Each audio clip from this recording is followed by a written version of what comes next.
옛날 어느 산골 마을에 윤가렴이라는 아씨가 살고 있었답니다. 한때는 부귀영화를 누렸던 양반가의 외동딸이었지만 아버지가 세상을 떠난 뒤로는 어머니 매분과 둘이서 쓸쓸히 지내고 있었지요. 그 집은 마을에서 가장 높은 곳에 자리 잡고 있었어요. 예전에는 기와집이 당당했지만 이제는 여기저기 금이 가고 처마 끝이 허물어져 있었답니다. 담장도 곳곳이 무너져 내렸지만 그래도 양반가의 체면만큼은 지키려 애쓰고 있었어요. 매부는 체면을 무엇보다 중시하는 분이었어요. 아침이면 언제나 깔끔하게 머리를 빗어 올리고 비록 색이 바랜 한복이지만 정갈하게 차려입곤 했답니다. 하지만 요즘 들어서는 뭔가 이상했어요. 어머니, 오늘은 좀 어떠세요? 가렴이 조심스럽게 물으면 매부는 애써 괜찮은 척하며 대답하곤 했지요. 괜찮다, 괜찮아. 이까지 평이야 며칠 지나면 나을 것이다. 하지만 가렴의 눈에는 어머니의 변화가 뚜렷이 보였어요. 찻잔을 들 때마다 손이 미세하게 떨렸고 걸을 때도 예전처럼 당당하지 못했답니다. 밤마다 홀로 신음하시는 소리도 들렸어요. 어머니, 혹시 어디 아프신 데가 있으세요? 아니다.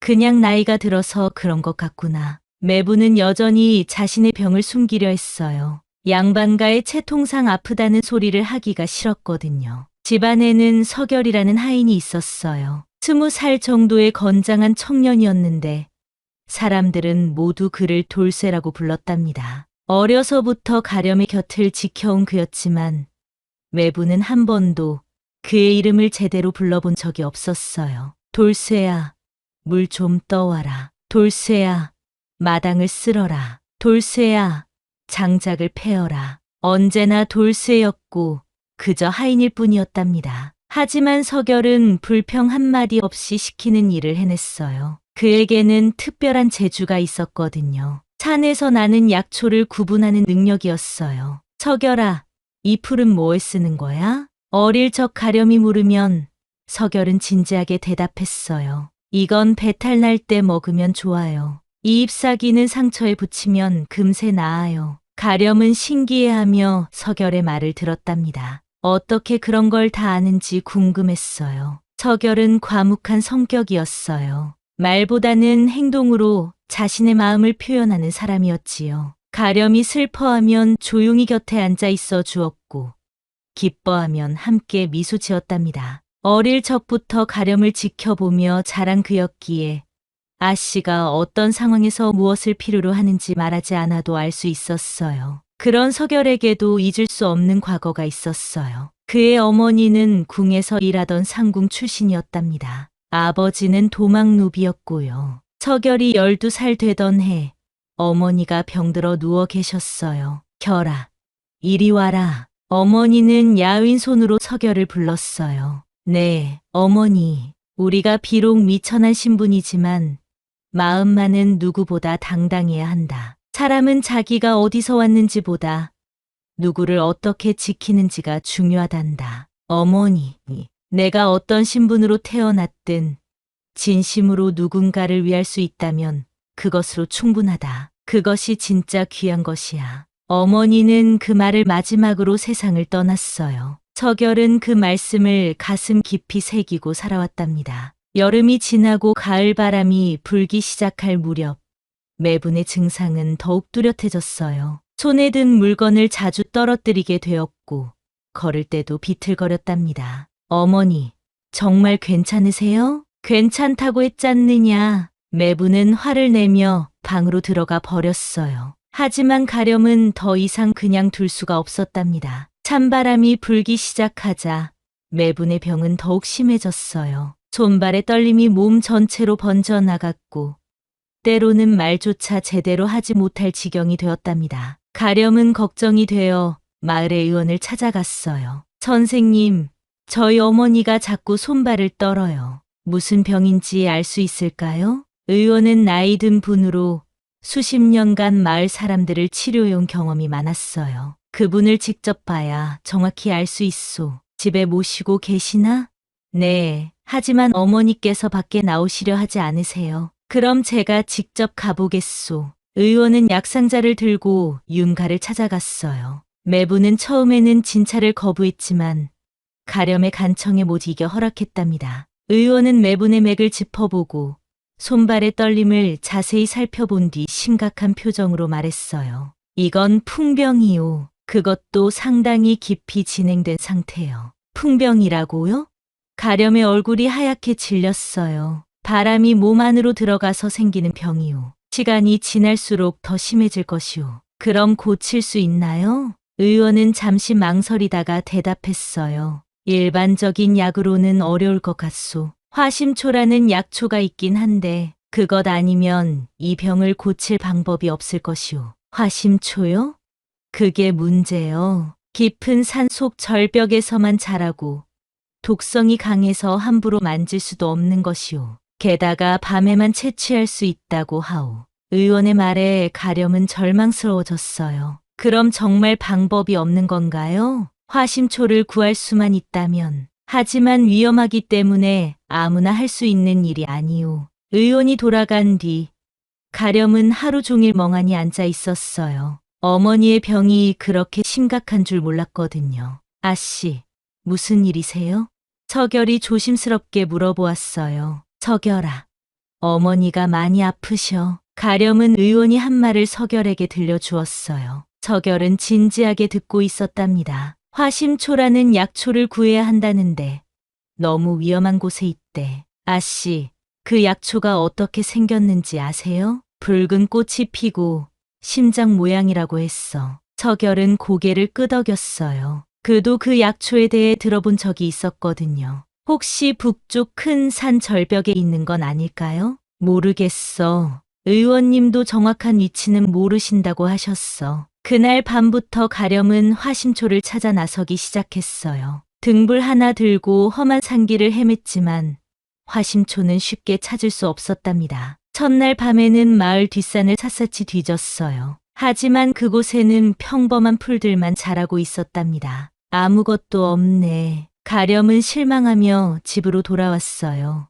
둘째 날에는 더 깊은 산으로 들어갔어요. 가시덤불에 옷이 찢어지고 돌에 걸려 넘어지기도 했지만 포기하지 않았답니다. 어디 있는 거야, 화심초. 하지만 이날도 헛수고였어요. 셋째 날, 가렴은 더욱 절벽 쪽으로 향했어요. 위험한 곳이었지만 어머니를 생각하니 두려움도 잊을 수 있었답니다. 아씨, 너무 위험합니다. 혼자 다니시면 안 돼요. 서결이 걱정스럽게 말했지만 가렴은 고집을 부렸어요. 어머니가 죽어가고 있는데 가만히 있을 수는 없어. 그래도 이렇게 위험하게 다니시면 괜찮아.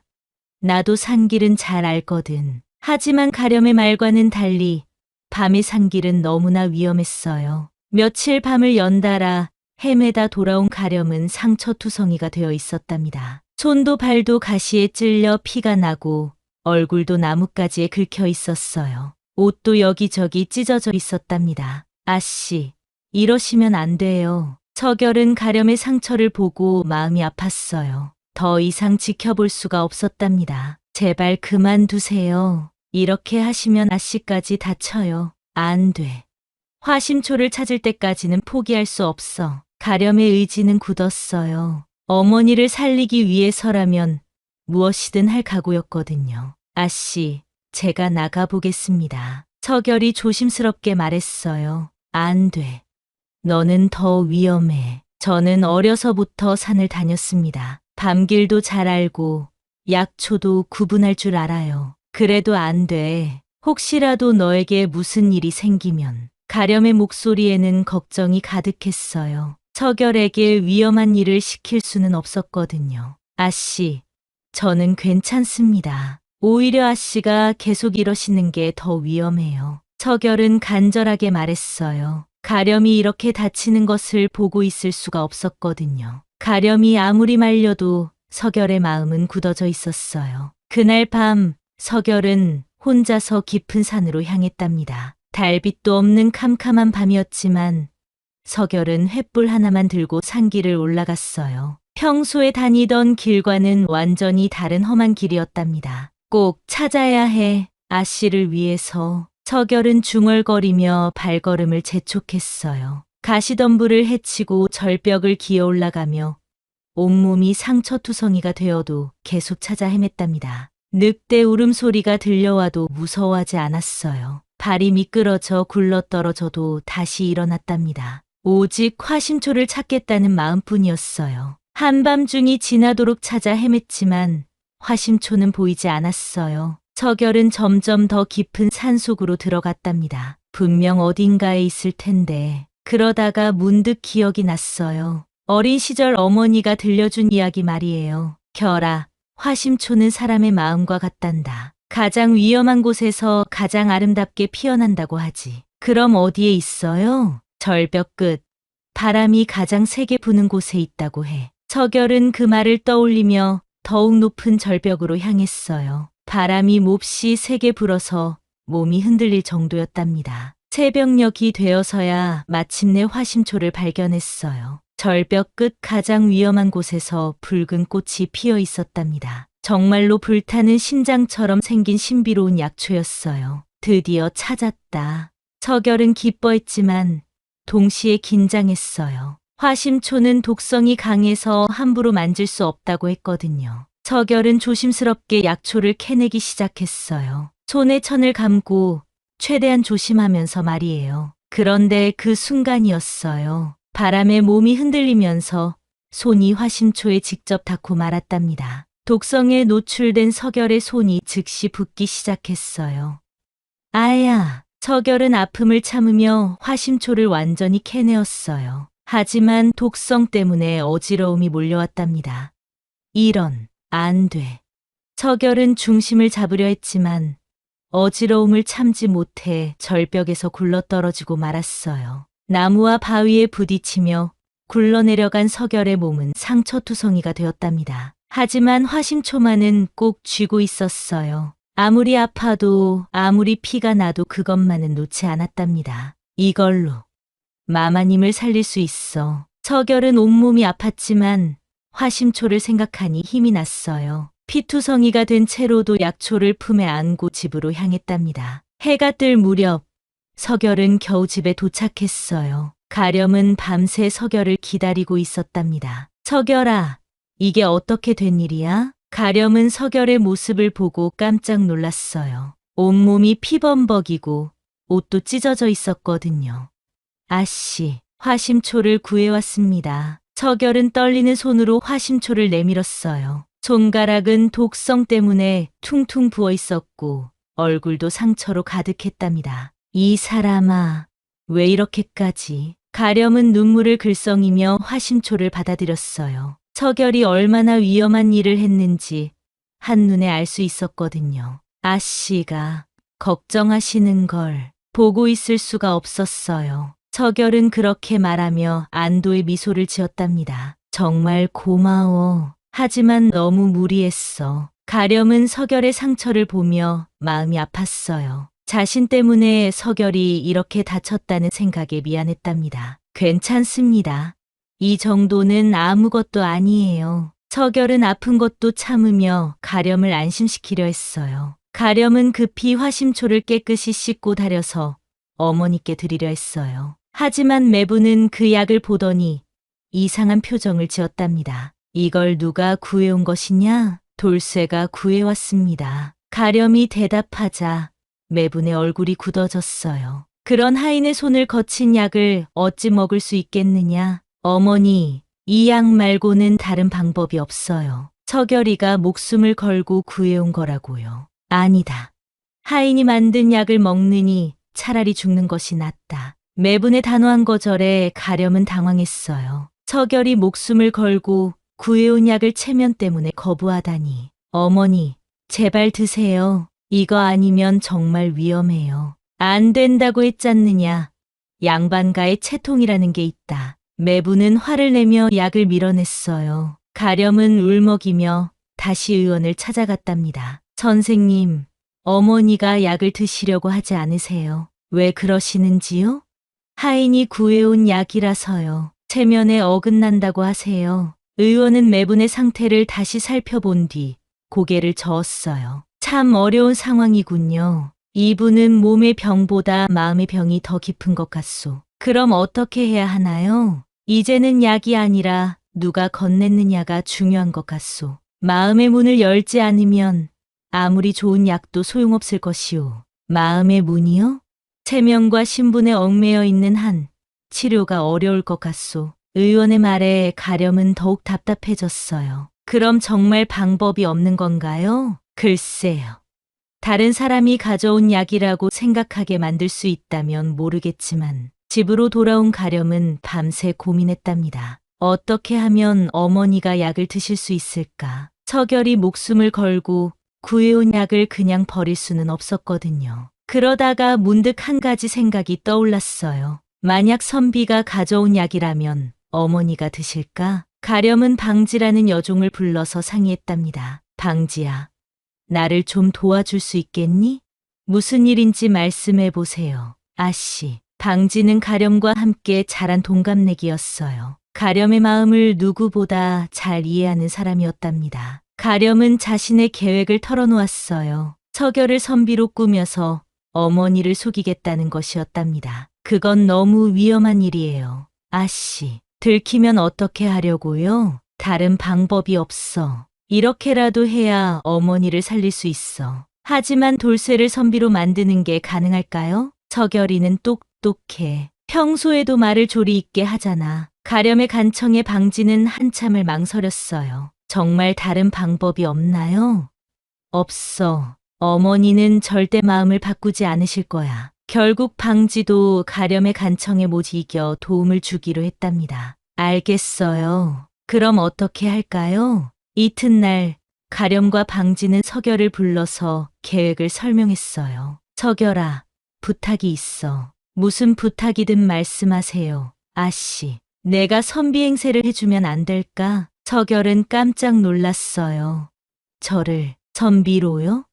어머니가 내가 구해온 약을 드시려고 하지 않으셔. 하인의 약이라고 해서 말이야. 가렴은 자세한 사정을 설명했어요. 서결은 고개를 끄덕이며 들었답니다. 알겠습니다.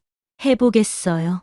정말 고마워. 가렴은 기뻐했어요. 서결이 도와주겠다고 하니 희망이 생겼거든요. 하지만 들키면 큰일 날 거예요. 방지가 걱정스럽게 말했어요. 그래도 해봐야지. 다른 방법이 없잖아. 이렇게 해서 서결을 선비로 만드는 작업이 시작되었답니다. 먼저 서결을 깨끗이 씻기고 상처를 치료해 주었어요. 서결아, 잠시 참아. 가렴이 약을 발라주는 동안 서결은 아픈 것도 잊고 가렴만 바라보았어요. 이렇게 가까이서 아씨를 볼 수 있다는 것이 꿈만 같았거든요. 이제 옷을 갈아입어야 해. 방지가 가져온 선비복은 가렴의 아버지가 입던 것이었어요. 비록 오래된 옷이지만 그래도 제법 품격이 있어 보였답니다. 서결이 선비복을 입자 완전히 다른 사람이 된 것 같았어요. 오, 제법 그럴듯한데? 가렴이 감탄했어요. 이제 머리를 단정하게 빗겨주고 묵향까지 뿌려주었답니다. 마지막으로 책 한 권을 손에 들려주니 정말 선비 같아 보였어요. 이제 말투를 연습해야 해. 어떻게 말해야 할까요? 평소보다 좀 더 점잖게, 그리고 목소리도 높여서. 서결은 어색해하면서도 열심히 연습했어요. 이렇게 말하면 됩니까? 응. 좀 더 천천히. 그리고 손도 뒤로 모으고. 이런 식으로요? 그래, 그렇게. 한참의 연습 끝에 서결은 제법 선비다운 모습과 말투를 갖추게 되었답니다. 자, 이제 실전이야. 어머니께 가보자. 가렴은 떨리는 마음으로 서결을 어머니 방으로 데려갔어요. 어머니, 이분은 인근 마을에서 오신 선비님이에요. 매부는 서결을 유심히 살펴보았어요. 뭔가 낯익은 듯하면서도 확신할 수는 없었답니다. 선비님께서 어머니 병에 좋다는 약을 가져오셨어요. 서결은 떨리는 마음을 진정시키고 연습한 대로 말했어요. 마마님께서 많이 편찮으시다고 들었습니다. 목소리를 높이고 말투도 천천히 했어요. 이 약을 드시면 병이 나으실 것입니다. 서결은 화심초 우린 약을 정중히 내밀었어요. 매부는 잠시 망설이다가 약을 받아들였답니다. 선비님께서 직접 구하신 약이라니 고맙습니다. 매부는 예의를 갖춰 인사했어요. 선비가 가져온 약이라면 체면에 어긋나지 않는다고 생각했거든요. 별 말씀을요. 환자를 돕는 것은 당연한 일입니다. 서결은 연습한 대로 대답했어요. 마음은 두근두근 뛰었지만 겉으로는 침착한 척했답니다. 약을 복용한 뒤 매분의 병세는 조금씩 나아지기 시작했어요. 손발의 떨림도 줄어들고 안색도 좋아졌답니다. 화심초의 효과가 나타나기 시작한 것이었어요. 정말 신기하구나. 이 약을 먹고 나니 몸이 한결 가벼워진 것 같다. 매부는 만족스러워했어요. 가렴은 뿌듯함과 동시에 죄책감을 느꼈어요. 어머니를 살렸다는 안도감과 함께 거짓말로 속였다는 미안함이 마음을 무겁게 했답니다. 한편 서결은 화심초의 독성 때문에 고생하고 있었어요. 손가락은 계속 부어 있었고 밤마다 열이 올라 괴로워했답니다. 서결아, 괜찮아? 손이 많이 부었네. 괜찮습니다, 아씨. 이 정도는 아무것도 아니에요. 서결은 아픈 것도 참으며 가렴을 걱정시키지 않으려 했어요. 하지만 독성 때문에 밤잠을 이루지 못했답니다. 정말 괜찮은 거야? 의원님께 보여드릴까? 아니에요.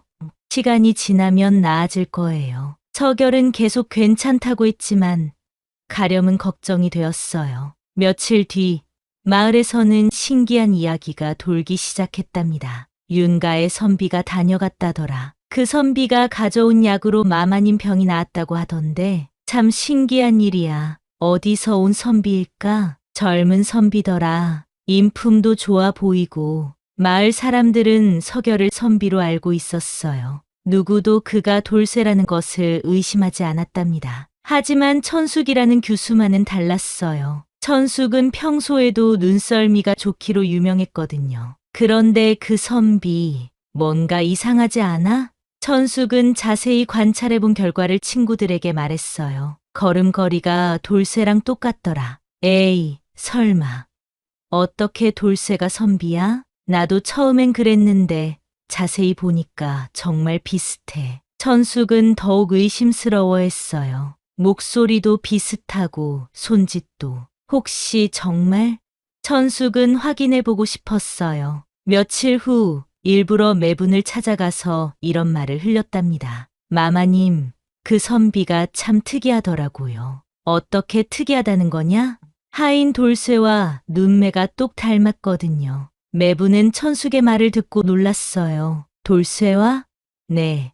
그리고 말투도 비슷하고 혹시 친척이신가 싶을 정도로요. 천숙의 말에 매분은 의심이 들기 시작했어요. 그러고 보니 그 선비의 모습에서 뭔가 낯익은 느낌을 받았던 것 같았거든요. 그리고 또 이상한 게 그 선비가 오기 전까지는 돌쇠가 안 보이더라고요. 그게 무슨 말이냐? 보통은 마당에서 일하는 모습을 볼 수 있는데 그날은 어디 갔는지 안 보이더라고요. 천숙의 말이 계속되자 매부는 점점 더 의심스러워졌어요. 혹시, 설마. 매부는 곰곰이 생각해보니 더욱 확신이 들었어요. 그 선비의 키도 돌쇠와 비슷했고 목소리도 그랬어요. 돌쇠를 불러라. 매부는 가렴에게 명령했어요. 지금요? 무슨 일이세요? 그냥 불러보라고 했다. 가렴은 어쩔 수 없이 서결을 불렀어요. 서결이 방에 들어오자 매부는 그의 얼굴을 자세히 들여다보았답니다. 마마님, 부르셨습니까? 서결은 평소처럼 말했어요. 하지만 매분의 눈빛이 예사롭지 않다는 것을 느꼈답니다. 매분은 서결의 손을 유심히 보았어요. 화심초 독 때문에 부어있는 손가락을 보니 더욱 확신이 들었어요. 이 못된 것이 나를 속였구나. 매분이 갑자기 화를 내기 시작했어요. 마마님? 서결은 당황했어요. 무슨 일인지 모르겠거든요. 그 선비가 바로 너였지. 감히 나를 속이고. 매분의 말에 서결은 아무 말도 할 수 없었어요. 거짓말을 할 수도 없었고 사실을 말하자니 가렴까지 곤란해질 것 같았거든요. 죄송합니다, 마마님. 서결은 고개를 숙였어요. 어머니, 그러지 마세요. 가렴이 나서서 말했어요. 이것도 다 가렴이 내가 시킨 일이구나. 매부는 가렴에게도 화를 냈어요. 어머니를 살리려고 그런 거예요. 속임수를 써서까지? 다른 방법이 없었어요. 가렴도 목소리를 높였어요. 당장 내 눈앞에서 사라져라. 그리고 그 더러운 약도 치워버려라. 매부는 격분하며 화심초약을 바닥에 엎어버렸어요. 그러자 서결이 급히 나서서 약그릇을 주었답니다. 마마님, 제발 당장 사라지라고 했다. 매부는 약 복용을 완전히 중단해버렸어요. 그러자 며칠 지나지 않아 병세가 다시 악화되기 시작했어요. 가렴은 어머니를 설득해보려 했지만 소용없었어요. 어머니, 서결이가 목숨을 걸고 구해온 약이에요. 하인의 약을 먹느니 차라리 죽겠다. 그럼 정말 죽을 수도 있어요. 그래도 체면은 지키고 죽겠다. 매분의 고집은 전혀 꺾이지 않았답니다. 그런 가운데 서결의 상태도 점점 나빠졌어요. 화심초의 독성과 오랫동안 계속된 고열 때문에 몸이 견디지 못하고 있었거든요. 서결아, 정말 괜찮아? 가렴이 걱정스럽게 물어보았어요. 네, 괜찮습니다. 하지만 서결의 얼굴은 창백했고 열도 계속 나고 있었어요. 어느 날에는 마을 우물가에서 한 아이가 물에 빠지는 일이 있었어요. 아이의 어머니가 다급하게 소리쳤답니다. 살려주세요. 우리 아이가. 그 소리를 들은 서결은 아픈 몸을 이끌고 달려갔어요. 주저하지 않고 우물에 뛰어들어 아이를 구해냈답니다. 휴. 서결은 숨을 헐떡이며 아이를 안전한 곳으로 옮겼어요. 고맙습니다. 정말 고맙습니다. 아이의 어머니가 눈물을 흘리며 감사 인사를 했어요. 괜찮아요. 당연한 일이에요. 서결은 아이가 숨을 쉬는 것을 확인하고 나서야 안심했어요. 마을 사람들도 이 일을 보고 서결을 다시 보게 되었답니다. 하인이지만 저 돌쇠는 참 착하다. 목숨을 걸고 남을 구하다니 정말 다른 돌쇠 같아. 사람들은 서결을 다른 돌쇠라고 부르기 시작했어요. 하지만 서결은 그런 말들을 들을 여유가 없었어요. 몸의 상태가 점점 더 나빠지고 있었거든요. 그날 밤 서결은 더 이상 버티지 못하고 쓰러지고 말았어요. 고열과 독성 때문에 의식을 잃었답니다. 서결아. 가렴은 서결을 발견하고 깜짝 놀랐어요. 서결의 몸은 뜨거운 열에 달아올라 있었고 숨소리도 가빠졌어요. 이러면 안 돼. 가렴은 서결을 흔들어 깨워보려 했지만 서결은 의식이 없었어요. 방지야, 빨리 와. 가렴의 부르는 소리에 방지가 달려왔어요. 아씨, 무슨 일이에요? 서결이가 쓰러졌어. 어떻게 하지?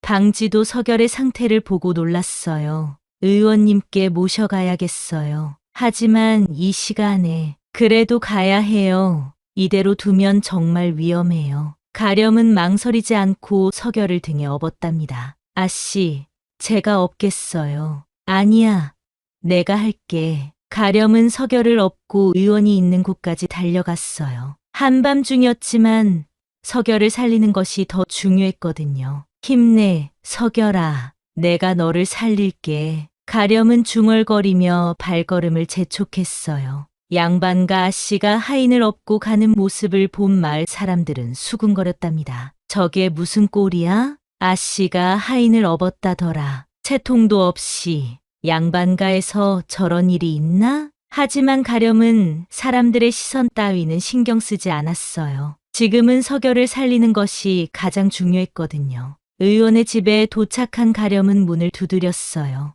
의원님. 누구요? 이 밤중에 의원이 잠옷 차림으로 나왔어요. 의원님, 사람이 죽어가요. 가렴의 절박한 목소리에 의원은 서둘러 등불을 켰어요. 어서 안으로 들어오세요. 의원은 서결을 진찰한 뒤 심각한 표정을 지었어요. 이건 독에 중독된 것 같소. 독이요? 화심초 독입니다. 그것도 직접 만진 것 같소. 의원의 말에 가렴은 더욱 걱정되었어요. 치료할 수 있나요? 화심초 독과 열에 오래 노출됐습니다. 늦었으면 정말 위험했을 것이오. 그럼 이제 괜찮은 건가요? 의원은 서결에게 해독제를 먹이고 열을 내리는 약도 발라주었어요. 당분간은 지켜봐야겠지만 생명에는 지장이 없을 것 같소. 가렴은 안도의 한숨을 쉬었답니다. 정말 다행이에요. 하지만 며칠은 더 지켜봐야 할 것 같소. 독성이 완전히 빠질 때까지는요. 서결이 병상에 누워있는 동안 가렴은 그의 곁을 떠나지 않았어요. 밤새 간병하며 정성껏 돌보았답니다. 서결아, 정말 미안해. 내가 널 이렇게 만들었어. 가렴은 서결의 손을 잡고 속삭였어요. 당신은 이름도 숨기고 목숨도 내놓았죠. 이젠 제가 당신을 지킬 차례예요. 가렴의 목소리에는 진심이 담겨 있었어요. 이틀 뒤 서결이 깨어났을 때 가장 먼저 본 것은 가렴의 얼굴이었답니다. 아씨, 여기가 어디예요? 의원님 댁이야. 내가 쓰러져서. 아, 그랬군요. 서결은 몸을 일으키려다가 아직 힘이 없음을 느꼈어요. 아직 움직이면 안 돼. 좀 더 쉬어야 해. 저는 괜찮습니다. 아씨가 걱정하실 텐데. 바보야. 내가 지금 여기 있잖아. 가렴은 서결의 이마에 손을 대어 열을 확인해 보았어요. 열이 많이 내렸네. 다행이야. 그때 방문이 열리고 매분이 들어왔어요. 서결을 바라보는 매분의 눈빛이 전과는 달랐답니다. 어머니. 가렴은 깜짝 놀랐어요. 매분이 왜 여기까지 왔는지 이해할 수 없었거든요. 내가 잘못 생각했나 보구나. 매분의 목소리에는 미안함이 섞여 있었어요. 마마님. 서결은 일어나려다가 가렴에게 저지당했어요. 누워 있어. 아직 일어나면 안 돼. 내가 선비 행세를 한 것도 다 우리를 위해서였구나. 매분은 서결을 바라보며 말했어요. 죄송합니다, 마마님. 속여서. 아니다. 미안한 건 나다. 매분은 고개를 숙였어요. 가렴이 어머니를 돌아보며 말했답니다. 어머니, 이 사람 이름은 서결이에요. 돌쇠가 아니라 서결이라고요. 그래, 서결이. 매분은 처음으로 서결의 이름을 제대로 불렀어요. 서결아, 미안했다. 내가 너를 제대로 보지 못했구나. 그 말을 들은 서결의 눈에 눈물이 맺혔답니다. 태어나서 처음으로 자신의 이름을 정중하게 불러주는 사람이 있다는 것이 감격스러웠어요. 마마님, 저야말로 죄송합니다. 아니다. 내가 잘못했다. 내가 누구인지도 모르고 함부로 대했구나. 매분은 진심으로 사과했어요. 그리고 그 약을 다시 먹겠다. 정말요?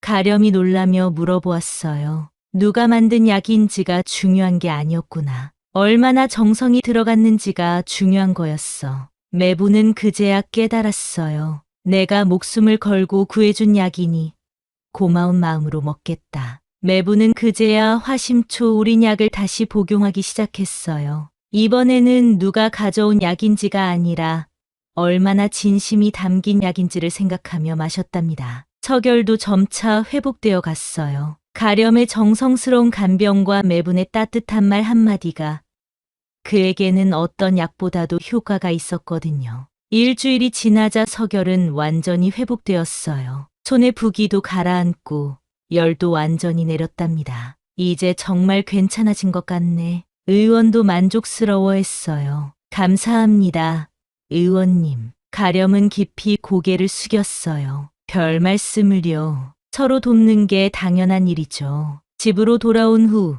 매분의 병도 완전히 나았답니다. 손발의 떨림도 사라지고 예전의 건강을 되찾았어요. 이제 정말 괜찮아진 것 같구나. 매분이 환하게 웃으며 말했어요. 다 서결이 덕분이에요. 가렴도 기뻐했어요. 서결아, 정말 고마웠다. 매분은 서결에게 진심으로 감사 인사를 했어요. 천만에요, 마마님. 당연한 일이었어요. 서결도 겸손하게 대답했어요. 계절이 바뀌어 봄이 오자 마을에는 놀라운 소문이 돌았어요. 윤가 아씨가 돌쇠와 결혼한다더라. 정말. 양반가 아씨가? 그런데 그 돌쇠가 보통 돌쇠가 아니라더라. 어떻게?